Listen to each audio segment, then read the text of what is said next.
Start. મિત્ર, અમરેલીમાં અલ્તાફભાઈ લારીવાળા બહુ જાણીતા છે. લારીવાળા છે પણ એક્સેસરીઝની મોટી દુકાન છે. તમે જોઈ રહ્યા છો અહીંયા ફૂલ ભરચક કસ્ટમરથી છે. અને આને શું નામ બનાવ્યું છે જોરદાર. ભાઈ બ્રાન્ડ નેમ તમે એવું વિચાર્યું છે કે અલ્તાફભાઈ લારીવાળા એવું બ્રાન્ડ નેમ હોય તો આ એનું બ્રાન્ડ નેમ છે. અને લારીથી શરૂઆત કરી હતી, શાક વેચતા હતા અને સીડીઓ વેચતા હતા અને બધું વેચ્યું અને ફાઇનલી પછી એવા જાણીતા થયા કે એને પોતાનો સ્ટોર કર્યો. અને અમરેલીમાં 2 શાખા છે અને એની જે શરૂઆત હતી જીવનનું છે એ બહુ જ ઇન્ટરેસ્ટિંગ છે. ઘરેથી કાઢી મૂક્યા હતા એવું કહેતા હતા. 9મા ધોરણ સુધી ભણ્યા છે. તો અલ્તાફભાઈ, તમારી જર્ની કઈ રીતે શરૂ કરે? ભણવું નહોતું કેમ કે ત્યારે હું કે ભણવામાં ઇન્ટરેસ્ટ નહોતો. પછી કે ઘરેથી કાઢ નાખ્યા. મોટા ભાઈ જે અમારે જે હતા ને એ કહેતા હતા કે ભાઈ 2500 રૂપિયા લેવા પછી ઘરમાં જમવા આવજે.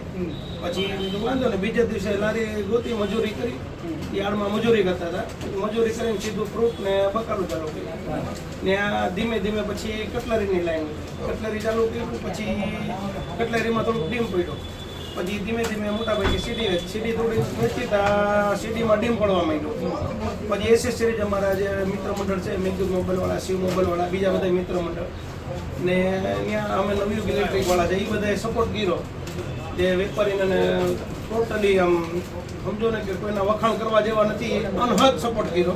પછી એસેસરીઝમાં આવ્યા બધા વેપારીએ સપોર્ટ કર્યો. ટોટલી બધા ઘરાક જે લારીથી ચાલુ થયા આપણે ત્યારે 10 રૂપિયા વાળી, 20 રૂપિયા વાળી hand free, iPhone, memory card totally બધું વેચતા. ધીમે ધીમે બધાના ગ્રાહક છીએ કે બધા મિત્રો મંડળ જે કંઈ છે ટૂંકમાં જેને બધાએ સપોર્ટ એટલે બધાના નામ લેવાય એમ નથી.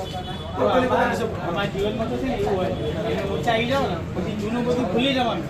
આપણે એવું કોઈને કહેવાનું થોડી હોય કે આપણે લારી ચલાવતા ના, એવું આપણે આમ જનરલી રિવાજ એવો છે. હા, એ વ્યક્તિ આમ ઊંચો થાય ને પછી એ ઈચ્છા નહીં કે મારા જૂના દિવસો કોઈને ખબર પડે કે હું ક્યાંથી આવ્યો.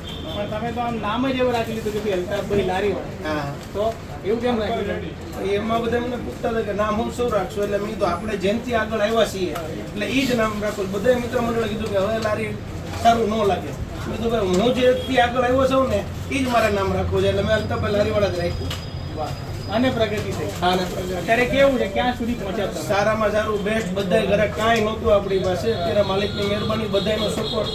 અત્યારે એક આ શોરૂમ છે, પછી માર્કેટિંગ યાર્ડમાં આનાનો 2 છે, નાની આટલું અત્યારે એસટી ડેપોમાં દુકાન લઈ લીધી છે. એ ઓપનિંગ થાય ને એટલે ત્યાં સીધું ચાલે 3 બ્રાન્ચ ચાલુ રાખવાની છે. તો મિત્રો, આ જો આ દાખલો કેવો જોરદાર છે પરિશ્રમનો. તો તમે પણ મહેનત કરો અને આગળ આવો. અને જ્યારે આગળ આવી જાઓ ને તો જૂના દિવસો ભૂલવાના નહીં. અલ્તાફભાઈ લારીવાળાની બ્રાન્ડ છે અને એનો એને ગર્વ છે. તો ધંધો નાનો છે પણ પોતાનો.